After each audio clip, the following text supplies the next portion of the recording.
there we go. Please be sure to register by Friday, December 18th. You do want to make sure you list your total overall number of students and your number of teams. So that way we're able to split it up on the tracker.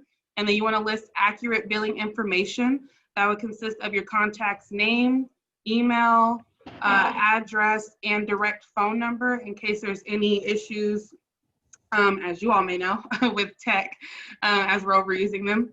And be sure to email me directly your school roster, which is due Friday, January 22nd, 2021. And I think that's the second to last Friday of that month. Mm-hmm. Are we given, because of our situation where we aren't physically meeting, that I can get some flexibility on those dates?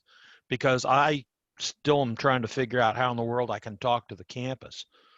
Yes, so just keep either myself or Netta updated. If you do need an extension, we understand working from home and or hybrid is a bit time consuming, but just let us know ahead of time, at least 2 weeks in advance, if you need a couple more days. Okay. Okay. We do have registration updates. The fee is now $500 per team. That does not include any cost of your vehicle or the material. And so that will bring your total, if you do have one school with 2 cars, that brings your total to $1,000. And I know that we do have a teacher that's registered now, so we are we're happy that you're registered, and we hope to see the rest of you registered as soon as possible. Also be sure that your fees are paid by Friday, January 22nd, 2021. So it is the same day as your roster. And again, if you do need an extension on the date, just make sure you notify Netta or myself so we're there, so that we're aware.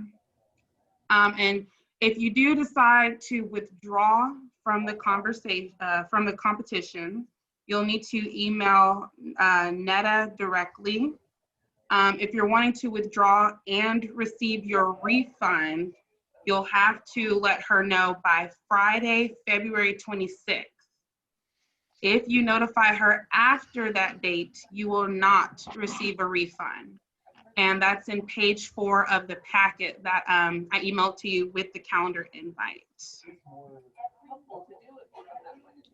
And then so updates of this year versus last year, we are still with one category, and that is the ultra lightweight. I know that there was a couple teachers that did email and ask. It is officially decided we're sticking with ultra lightweight category. What's new this year, we're gonna work with finding each team one mentor, and we'll go over that on the next slide. But the mentors will consist of automotive professionals or engineering professionals. And then of course, if you all as teachers have someone in mind, whether it's an industry professional or a college student that's already graduated, they can help mentor your team. Just make sure you notify me of their information, and we'll go we'll touch further on that on the next slide. Also this year, we're focusing more on the design side of the competition, as we will not be meeting in person for the race. We're not racing at all this school year. So for the design, we're focusing on the build, the make and model, the information and skills that were used, what did each team member contribute to the project. And then also the more information for that is in your packet. I believe the last couple of pages will cover a rubric for what students are required to meet as their goal for their design part. We do hope, of course, to be back in person the following school year, which is 21-22. Netta, go ahead. I'm sorry, I just want to confirm. I know that with each district, it's different how your teams are coming into the lab and working on a car. Some of you are not able to come in at all. Some of you only, partial of your students are able to come in. So in terms of the design and how the vehicle design looks, if that's done through a CAD design or SketchUp or, basic write-up of how the design will look and not actual physical pictures of the vehicle. That's accepted as well. This year, we're being very flexible. So if your students are working in teams together in designing up, their model and how it'll look, and working with their industry mentors just so they can make sure that what they're designing is, something that can work in reality, that's totally fine. And then next year, hopefully, we do get to go back into our regular labs and work on their vehicles. They can use those models and designs that they made this year in their vehicles. So just so you guys know, I know in the past, our design briefs have always had pictures of the actual car. That's not a requirement this year because it's reasonable to require that from students that can't go in the lab.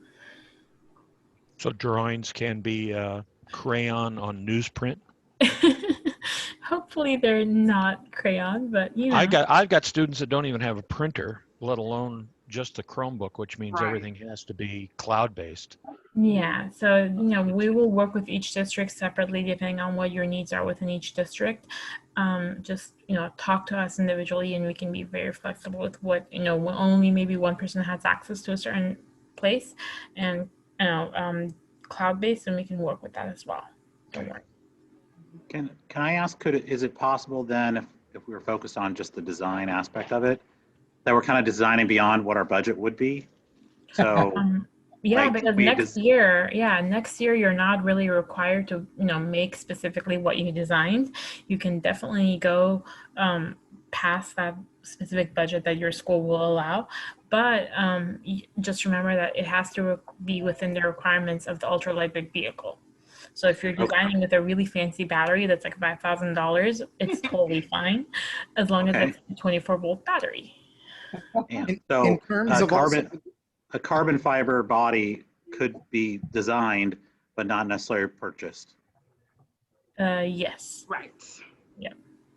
And then in terms of, since we're going with just the design this year, and considering most of the schools, which will probably put my team at a disadvantage because they've already been working so many years with it, but should we now say that the design has to be something different than the Green Power USA F24 car? We're not making that a requirement. If you want to continue on the design that you had in the last year's competition and you want to improve it, that's up to your team. Okay. And again, that's just because this year I know basically students' world and teachers' world have turned upside down, and we're trying to bring in a competition to help with your students and bring some activity to their lives other than, we're not trying to make it more difficult. So if you want to continue working on the vehicle that you already had, that's okay. But if you want to start we can do a clean sheet of paper car, and then where it's just pie in the sky, not build it for next year, just for this year, it's just the design. Yes, but it has to be the design of a vehicle that would actually work, and that's where the mentor would come in. They would be meeting with your team. Right. Well, to Kenneth's point, it would be to your benefit if you design something that you can build the following year. We've got that. We're 3/4 of the way through an F24 car. Yeah. But I think a lot of our teams were almost very ready for a final design of their car last year, and then we all got sent home. So all of you almost have a full working vehicle, just you can't access it. Yeah. Well, my thought was, though, is that since the F24 is a kit car, all the kids are pretty much studying the same thing. They're I mean, it's up to the mentor, the teachers, to be able to get them to look into a different aspect, but the body shape, everything about the car, everybody has the same identical car. So if we're starting with a year that we can be, the kids can go wild with design creation in their mind, they're not now limited to the F24 car, and there might not be, but I just thought that with everybody having that car now, and this is simply a design year, I think the kids can get a heck of a lot more out of it if nobody's allowed to use the F24 car. Because if you want some decent design constraints, look at what the British do in Green Power, because they have that F24 Plus where they're not using the kit. Yeah, they're designing a car with the same constraints, but it's a scratch built. And I know we have teams like Ed, Doug, and Greg that don't have the F-24 vehicle, but they have the requirements met Yeah. with the It's like an alternative F-24 plus. basically, yeah. Yeah. So I mean, their teams wouldn't, their work would not look anything like each other's because every team is very different because of how they've built their own vehicle. So again, Ken, same thing with your teams. If they want to just disregard what they had last year, and as long as they have the requirements met for the vehicle for this year, they can design from scratch and go from there. Yes. All right. So just So in keeping within the design profile, could you please re-email the design specs that you sent out last year that I can't seem to find? And also, I presume that we're also going to be pretending that we would be ready to race this, even though I understand physically we're not going to do that. So any specifications related to the actual racing, because the safety aspects and so on, as I recall, were in there as well. So if you could remail those, that'd be great. awesome. Yes, I can do that for you. Okay. So yes, just finishing up this slide here. Each team will have one mentor. And again, if you all already have a mentor in mind that you trust in, just send me their information just so we have it on file. And the minimum requirement is that each team meets with their mentor at least 4 to 5 times before the competition day. That way they're prepared. They've touched all of their priority information that they can share with the panels. And the mentor information is on page 2, 4, and 7 of your information packet. And then so as the advisors of your team, it's your responsibility to identify that you are the lead teacher or the lead teacher over the team, and your administrator that will be representing your school. And that administrator will also sign the administrative support letter that's in your packet. I believe that's page 2 or 3. That is also due Friday, January 22nd. Oh, sorry, 22nd. And you can send that over with your roster as well, if that makes it a little bit easier. Each teams will have to submit their support letter or they cannot participate. That's just clarity so that your district is aware of which teacher and which students are involved in this competition. Question, why do we need a waiver form? So the student waiver this year will be strictly based on, I guess, media release. So as the students will be on Zoom, just so that their parents are aware that we'll be having their information and faces showing and recording. Okay. It's not the insurance waivers from last year. We don't need those. It won't be the health and license waivers. Oh, good. Thank you. A little bit easier. I've got one other question. Administrator, our district, all our engineering schools, classes in all our schools are all CTE. Do we have an administrator from CTE, or does it have to be a campus administrator? And Netta, correct me if I'm wrong, I believe it can be a CTE admin. Yeah, it can be. So I think I'm with ROP and I've got a CTE administrator. Right. Yeah. So depending on, and this is solely for whoever is funding and supporting your team. Yeah, I'm getting CTE to write that $500 check. Perfect. So then Ruth or Dawn will be the one to sign your letter. And then Jerry, for you would be Annie or Lisa, depending on the I think Kathy is the one that went to the administrator meeting. So. Oh yes, Miss Evans. Yes. Yeah. Okay. So have you gotten the check yet? I'll check with her. Make sure you get it. I have not, but you can nudge her. Okay, I will do that. Thank you.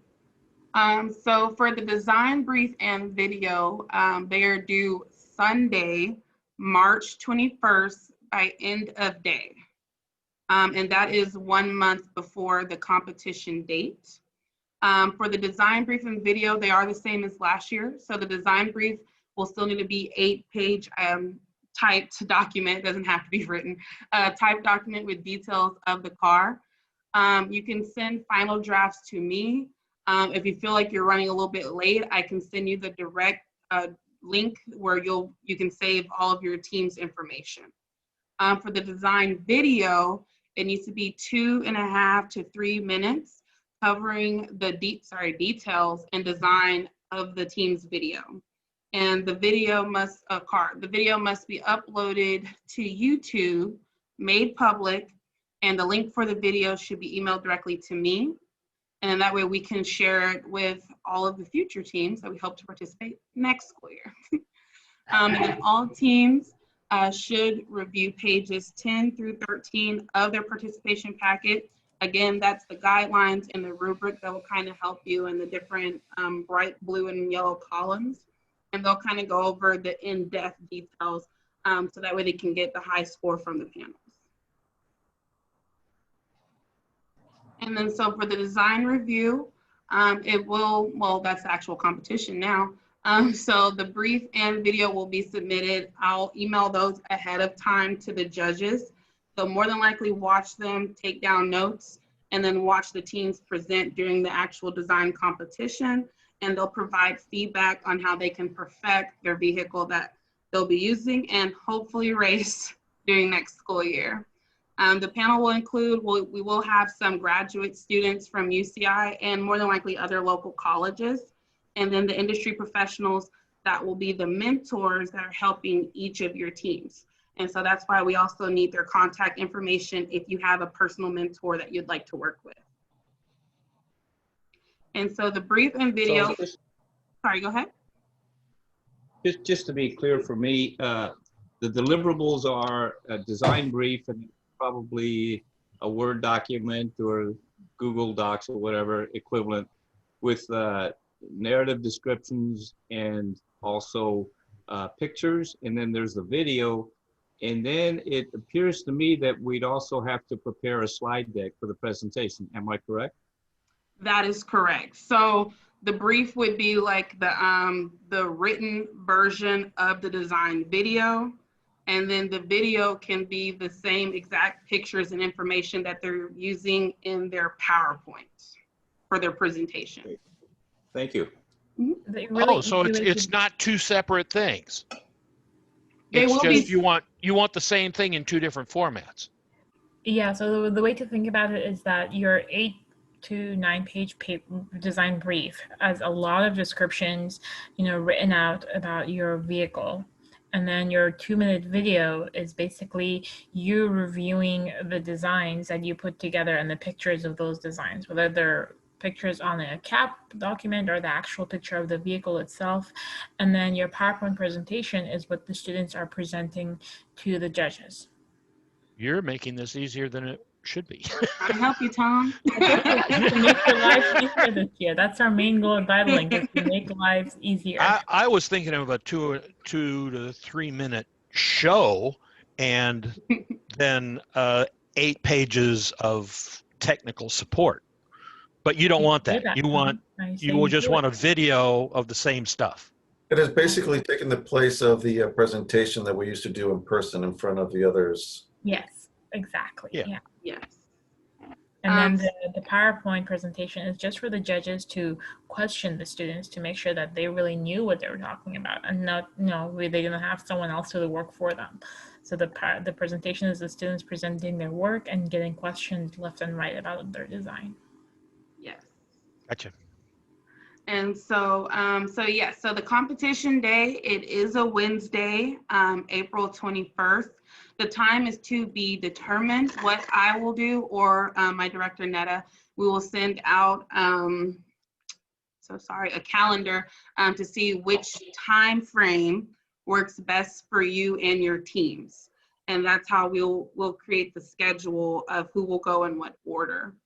And so each team, again, they'll present in front of a panel of judges on Zoom.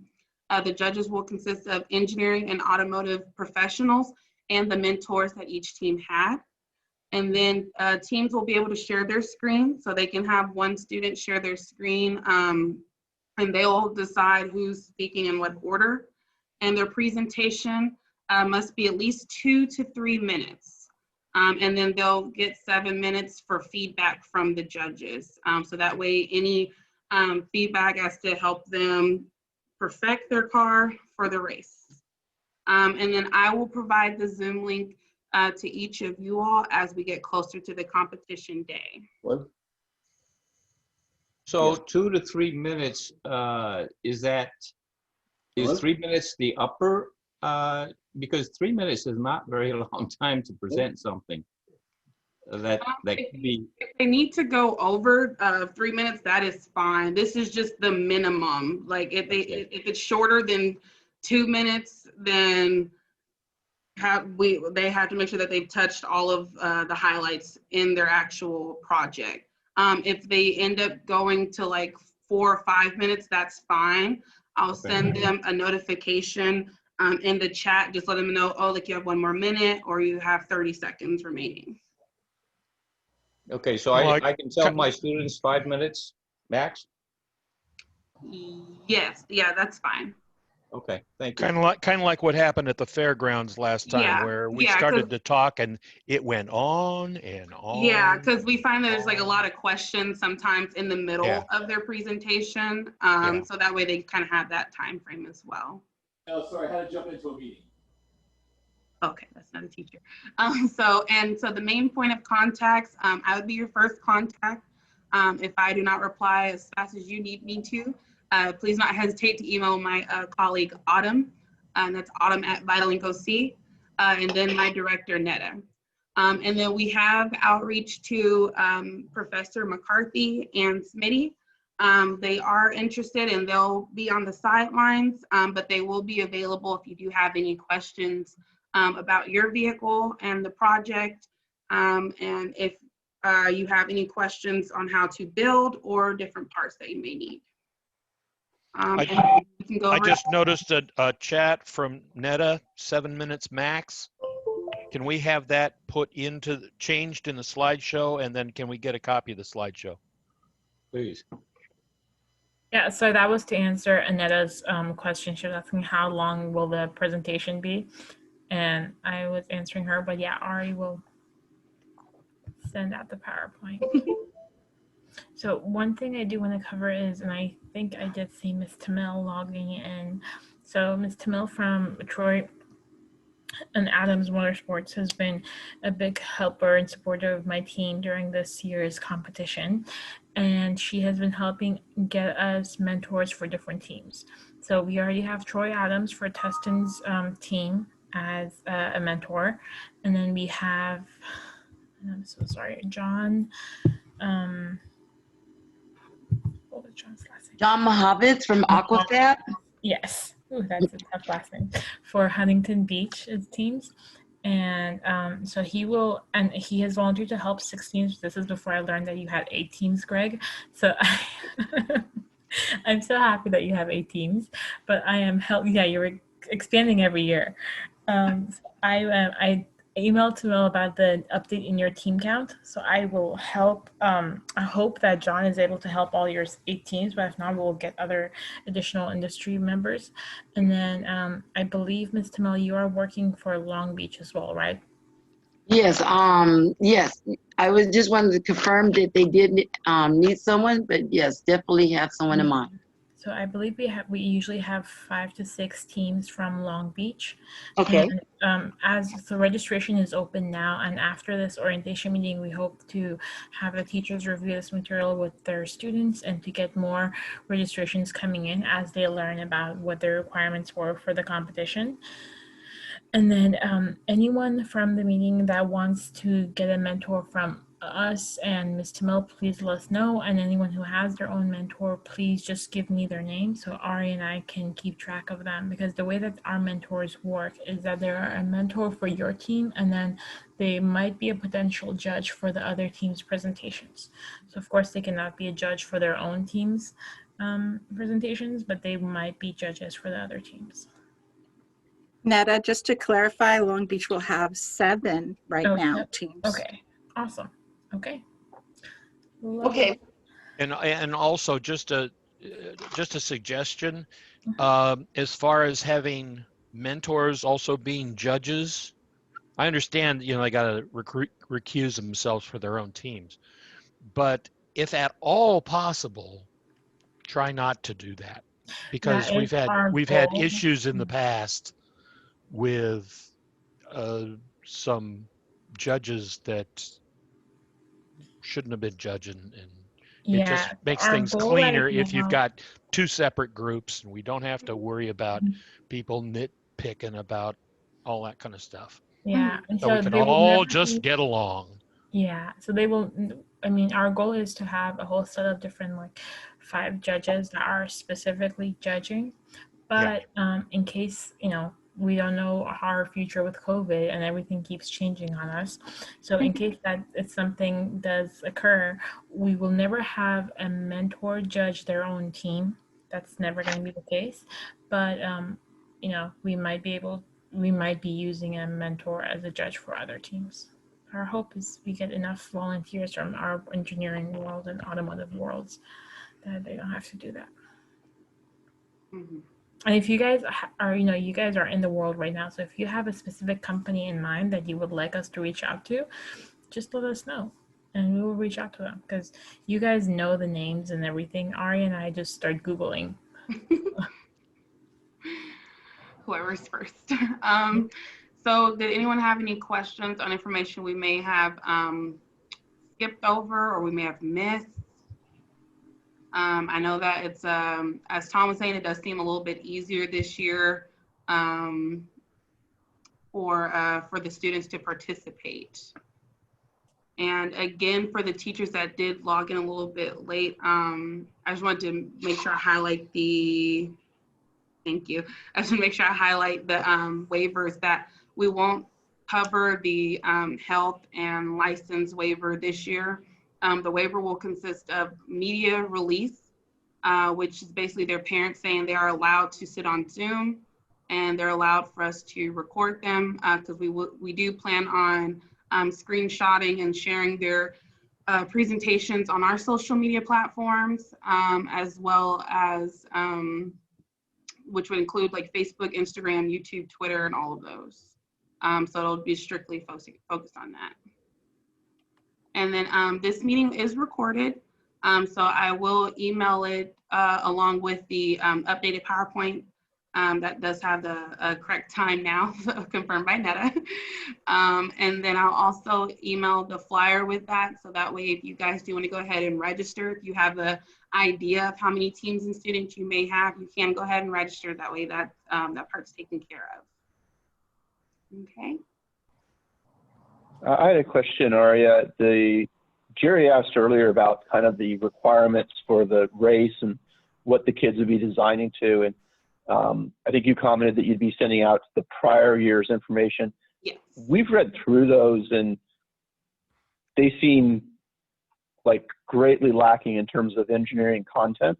The basic things like how much energy these can use, how long they raced for, how the dimensions of the cars, maximums, none of that's in there.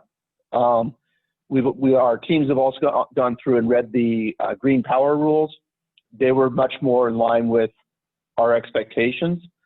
And so I know that my teams come to me and said, Mr. Cooper, we don't have a set of criteria to design to. That what I provided them is inadequate. And so I could talk a little bit to that.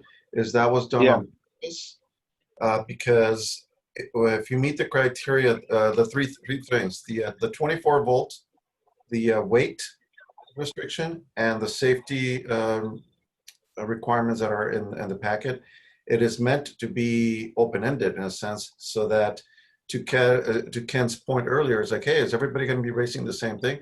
It doesn't have to be, so long as it meets those criteria. If it's 24 volts and it's under 300 pounds with the driver, and it meets the 5-point hardness, the crash foam, etc.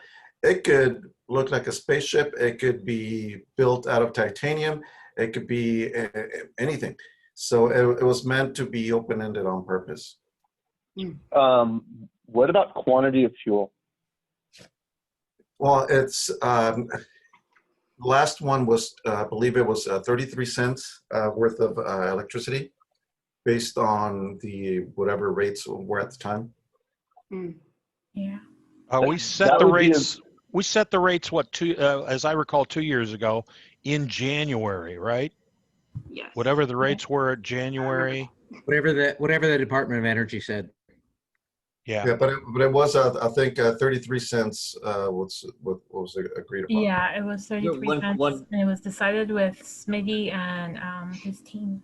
It was 1 kilowatt last year. 33 cents worth of electricity.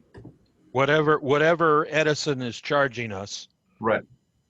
we get 33 cents worth. Oh. What was it? I remember 2 years ago, I think it was 17 cents a kilowatt. Yeah, it was around 17 cents. So you'll get. You're designing you're designing around 2 kilowatt hours of energy. Yeah, Right. 2 kilowatts.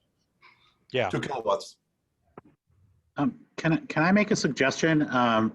I know in Vex Robotics, one of the things they do with the rules for their competitions is schedule, like there's going to be an update that actually puts all the details that may come up in meetings like this or may come up in other contexts. Like, but then there's like, here's the date we're going to expect to have like all the things cleared up and make it like the official date. Does that make sense? I don't know if that's something that's possible or. Well, maybe that should come out just before the 22nd when our deadline comes in for our rosters, because after you're not going to get on January 1st, the DOE is not going to publish anything. So if we look at it for energy wise and we say this is how much the average kilowatts worth, then maybe we should just put it at the first. That can also be kind of arbitrary. You can use the same numbers as they gave us last year. Yeah, you can. Yeah. I'm wondering, I'm not sure if that's the only element that may change, or people could look at it and have questions and and say, hey, what about this? Like if there's actually room for trying to like clarify some of the expectations, then having a deadline date to say the final version of this will be published by this time, then it makes sense. Well, we did run it already with the existing rules a year ago, but I think it would be a good idea maybe for Ari and Netta to compile a list of questions as you go on, as your team starts working. And John, it'd probably be a good idea to address all of those prior to that final date. And whether it merits, rule appending to the rules or changing or whatever, it's probably not a bad idea to keep a running list. Okay, Yeah, I can do that. definitely. So I think what would work best is if John Jacobson and John Cooper, if both of you guys can email Ari your list of questions and concerns that you want us to confirm. And that way, before the final date of the registration in January, we would have all those questions and concerns addressed. And that way we have enough time to review them with like Smitty and Mike, who are actual, they have the engineering brain. Let's assume for a moment that it is 2 kilowatt hours. Everybody gets 2 kilowatt hours in their piggy bank, okay? How do we measure that? How have you done that in the past? We've used CA analysts on the cars. Yeah, it's called a cycle analyst. Cycle analyst, yeah. Okay. So is that in actual kilowatt hours or is that in percent? Kilowatts. A kilowatt. It measures. Yeah, so it gives you the watt hours. And if you give me a second, I can actually put a link to the to their. So we all need one of those things then, right? Because yes, you do. To all get on the same page then, right? Yes, you do. Okay. And you need to calibrate it. Yes, and I'm putting the link on the chat right now. It's a Canadian company. It was meant for electric bicycles, and since basically our cars right now are fancy bicycles, that's what they use. Heavy fancy bicycles. And the one thing you have to be careful of is calibrating it to your charger, because you're measuring power coming out of the wall. Sure. Ed, do you guys use the kilowatt device that plugs into your wall, and you plug your charger into that? Yeah, we use something similar, and I think there's already a procedure out there somewhere. If not, I'll look for it, where it compares the amount of energy that's pulled by your charger from the wall.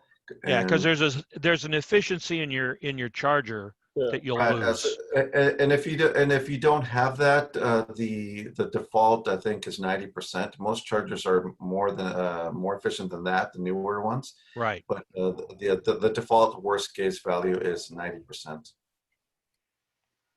Okay, so is the intent to very carefully, and I don't see how this is really that possible, but carefully feed in 2 kilowatt hours into your battery, or you don't really care how much it has in there as long as you have a way to measure how much you take out?